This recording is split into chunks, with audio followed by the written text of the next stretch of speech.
Hello friends, ഇന്ന് നമ്മൾ നോക്കുന്നത് ഒരു നമ്പർ തന്നാൽ അത് 1 വെച്ച് ഡിവിസിബിൾ ആണോ, 2 വെച്ച് ഡിവിസിബിൾ ആണോ, 3 വെച്ച് ഡിവിസിബിൾ ആണോ, അങ്ങനെ 10 വരെ നോക്കാം. എല്ലാ നമ്പേഴ്സും 1 വെച്ച് ഡിവിസിബിൾ ആണ്. അതായത് 253 എന്നൊരു നമ്പർ തന്നിട്ടുണ്ട്. അത് ഡിവൈഡഡ് ബൈ 1 ചെയ്യുമ്പോൾ 253 തന്നെയാണ് കിട്ടുക. അതായത് റിമൈൻഡർ ഒന്നും ഉണ്ടാകില്ല. അപ്പോൾ എല്ലാ നമ്പേഴ്സും 1 വെച്ച് ഡിവിസിബിൾ ആണ്. ഇനി 2 നോക്കാം. ഒരു നമ്പറിൻ്റെ ഏറ്റവും അറ്റത്തുള്ള ഡിജിറ്റ് ഈവൻ നമ്പർ ആണെങ്കിലോ അല്ലെങ്കിൽ 0 ആണെങ്കിലോ ആ നമ്പർ മുഴുവൻ 2 വെച്ച് ഡിവിസിബിൾ ആണ്. അതായത് 246ൻ്റെ ഏറ്റവും അവസാനം 6 അല്ലേ, അത് ഈവൻ നമ്പർ ആണല്ലോ.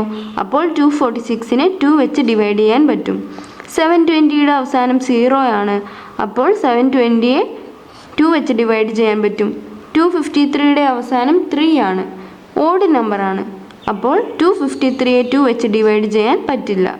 ആൻസറിൽ പോയിൻ്റ് വരും, 126.5 എന്നാണ് വരുന്നത്. ഒരു നമ്പർ 3 വെച്ച് ഡിവിസിബിൾ ആണെങ്കിൽ ആ നമ്പറിന് ഡിജിറ്റുകൾ തമ്മിൽ കൂട്ടുമ്പോൾ കിട്ടുന്ന ഉത്തരവും 3 വെച്ച് ഡിവിസിബിൾ ആയിരിക്കും. അതായത് 258 3 വെച്ച് ഡിവിസിബിൾ ആണോ എന്ന് നമുക്ക് നോക്കാം. 2 + 5 + 8 ചെയ്ത് നോക്കുക. ചെയ്യുമ്പോൾ നമുക്ക് 15 എന്ന് കിട്ടും. 15 3 വെച്ച് ഡിവിസിബിൾ ആണല്ലോ, ആണ്. അതുകൊണ്ട് 258ഉം 3 വെച്ച് ഡിവിസിബിൾ ആണ്. അങ്ങനെയാണെങ്കിൽ 203 നോക്കാം. 2 + 0 + 3 എത്രയായി? 5. 3 വെച്ച് ഡിവിസിബിൾ അല്ല, അതുകൊണ്ട് 203 ഡിവിസിബിൾ അല്ല. 22 നോക്കാം. 2 + 2 4 ആണ്. 3 വെച്ച് ഡിവിസിബിൾ അല്ല, അതുകൊണ്ട് 22 3 വെച്ച് ഡിവിസിബിൾ അല്ല. 4 വെച്ചുള്ള ഡിവിസിബിലിറ്റി നോക്കാം. നമ്മൾ ചെയ്യേണ്ടത് നമ്പറിൻ്റെ അവസാനത്തെ 2 ഡിജിറ്റ് മാത്രം നോക്കുക. അപ്പോൾ 24 4 വെച്ച് ഡിവിസിബിൾ ആണോ? ആണല്ലോ. 24 ഡിവൈഡഡ് ബൈ 4 എന്ന് പറഞ്ഞാൽ 6 അല്ലേ. അങ്ങനെ ഡിവിസിബിൾ ആയതുകൊണ്ട് ഈ നമ്പറും 4 വെച്ച് ഡിവിസിബിൾ ആണ്. മറ്റൊരു ക്വസ്റ്റ്യൻ നോക്കാം. 3272 അവസാനത്തെ 2 ഡിജിറ്റ് എന്ന് പറഞ്ഞാൽ 72 ആണ്. 72 4 വെച്ച് ഡിവിസിബിൾ ആണല്ലോ.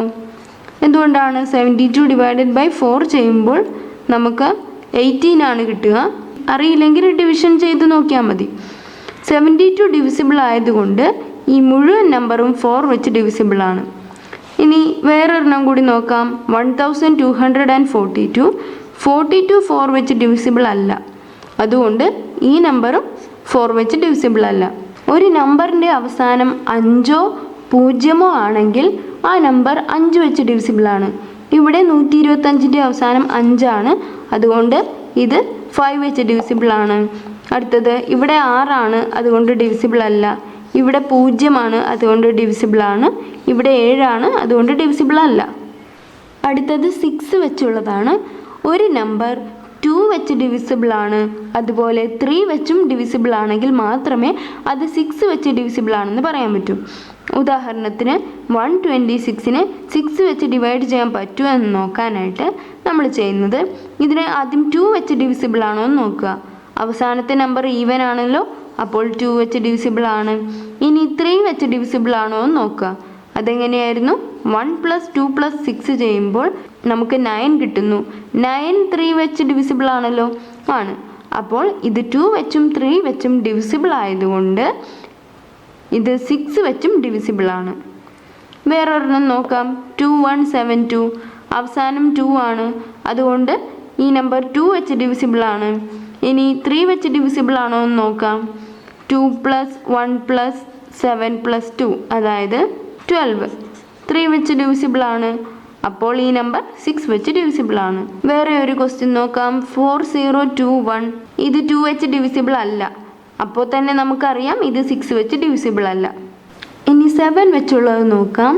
ഇവിടെ നമ്മൾ ചെയ്യുന്നത് ഏറ്റവും അവസാനത്തെ നമ്പറിനെ ഡബിൾ ആക്കുക, അതായത് ഇൻറ്റു 2 ചെയ്യുക. അപ്പോൾ നമുക്ക് എന്താ കിട്ടിയത്? 1 × 2 അതായത് 2. ഇനി ബാക്കിയുള്ള നമ്പർ എടുക്കുക, അതെന്താണ്? 142 മൈനസ് ഈ 2 ചെയ്യുക. അപ്പോൾ നമുക്ക് ഉത്തരം എന്ത് കിട്ടി? 140. ഈ 140 7 വെച്ച് ഡിവിസിബിൾ ആണോ എന്ന് നോക്കുക. ആണെങ്കിൽ നമ്മുടെ ക്വസ്റ്റ്യനിൽ തന്നിരിക്കുന്ന നമ്പറും 7 വെച്ച് ഡിവിസിബിൾ ആണ്. 14 7 വെച്ച് ഡിവിസിബിൾ ആണല്ലോ, അപ്പോൾ 140ഉം 7 വെച്ച് ഡിവിസിബിൾ ആണ്. അതുകൊണ്ട് ഇത് 7 വെച്ച് ഡിവിസിബിൾ ആണ്. സബ്ട്രാക്ട് ചെയ്യുമ്പോൾ നമുക്ക് കിട്ടിയ ആൻസർ 0 എന്നാണെങ്കിലും ഈ ക്വസ്റ്റ്യനിലുള്ള നമ്പർ 7 വെച്ച് ഡിവിസിബിൾ ആണ്. വേറൊരു ക്വസ്റ്റ്യൻ നോക്കാം. 709. അപ്പോൾ 9ൻ്റെ ഡബിൾ എത്രയാണ്? 18. ബാക്കിയുള്ള നമ്പർ എടുക്കുക 70. 70 മൈനസ് 18 ചെയ്യുക, 52 എന്ന് കിട്ടും. 52 7 വെച്ച് ഡിവിസിബിൾ ആണോ? അല്ല. അതുകൊണ്ട് ഈ നമ്പറും 7 വെച്ച് ഡിവിസിബിൾ അല്ല. അടുത്തത് 8 വെച്ചുള്ള ഡിവിസിബിലിറ്റി ആണ്. ഇതിന് നമ്മൾ അവസാനത്തെ 3 ഡിജിറ്റാണ് എടുക്കുക. 4 വെച്ചുള്ള ഡിവിസിബിലിറ്റി ചെക്ക് ചെയ്യാൻ അവസാനത്തെ 2 ഡിജിറ്റ് എടുത്ത പോലെ 8 വെച്ചാണെങ്കിൽ 3 ഡിജിറ്റ് എടുക്കുക. ഇനി ഈ നമ്പർ അതായത് 144 8 വെച്ച് ഡിവൈഡ് ചെയ്യാൻ പറ്റുമോ എന്ന് നോക്കുക. അതിന് നമുക്ക് ഡിവിഷൻ ചെയ്ത് നോക്കാം. അപ്പോൾ നമുക്ക് 18 എന്ന് കിട്ടും. അതായത് 8 വെച്ച് ഇതിനെ ഡിവൈഡ് ചെയ്യാൻ പറ്റും. അതുകൊണ്ട് ഈ നമ്പറിനെ 8 വെച്ച് ഡിവൈഡ് ചെയ്യാൻ പറ്റും. മറ്റൊരെണ്ണം നോക്കാം. ഇവിടെ അവസാനത്തെ 3 ഡിജിറ്റ് എടുക്കുക, 328. അത് ഡിവൈഡഡ് ബൈ 8 ചെയ്ത് നോക്കുക. അപ്പോൾ ഇവിടെയും നമുക്ക് പൂർണ്ണമായിട്ട് ഇതിനെ ഡിവൈഡ് ചെയ്യാൻ പറ്റും. അതുകൊണ്ട് ഈ നമ്പർ ഡിവിസിബിൾ ആണ്. പൂർണ്ണമായിട്ട് ഡിവൈഡ് ചെയ്യാൻ പറ്റിയില്ലെങ്കിലോ? അപ്പോൾ ക്വസ്റ്റ്യനിൽ തന്നിരിക്കുന്ന നമ്പർ 8 വെച്ച് ഡിവിസിബിൾ അല്ല. അടുത്തത് ഡിവിസിബിലിറ്റി ബൈ 9 ആണ്. ഇവിടെ നമ്മൾ ചെയ്യുന്നത് ഡിജിറ്റുകൾ തമ്മിൽ കൂട്ടുകയാണ്.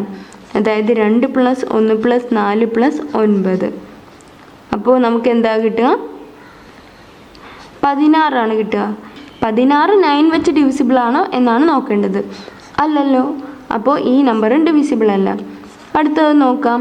2 + 1 + 6 എന്ന് പറയുമ്പോൾ 9 ആയി. 9 9 വെച്ച് ഡിവിസിബിൾ ആണല്ലോ. ആണ്. അതുകൊണ്ട് ഈ നമ്പറും ഡിവിസിബിൾ ആണ്. അടുത്തത് 10 വെച്ചുള്ള ഡിവിസിബിലിറ്റി ആണ്. ഏറ്റവും അവസാനത്തെ ഡിജിറ്റ് 0 ആണെങ്കിൽ 10 വെച്ച് ഡിവിസിബിൾ ആണ്. അല്ല മറ്റേതെങ്കിലും നമ്പർ ആണെങ്കിൽ 10 വെച്ച് ഡിവിസിബിൾ അല്ല. അപ്പോൾ ഇവിടെ 0 ആണല്ലോ. അതുകൊണ്ട് ഇത് ഡിവിസിബിൾ ആണ്. ഇതും 10 വെച്ച് ഡിവിസിബിൾ ആണ്. ഇത് 10 വെച്ച് ഡിവിസിബിൾ അല്ല. ഈ വീഡിയോ നിങ്ങൾക്ക് ഇഷ്ടപ്പെട്ടെങ്കിൽ എൻ്റെ ഫിസിക്സ്, കെമിസ്ട്രി, മാത്സ് വീഡിയോസ് കൂടി കാണാൻ മറക്കല്ലേ.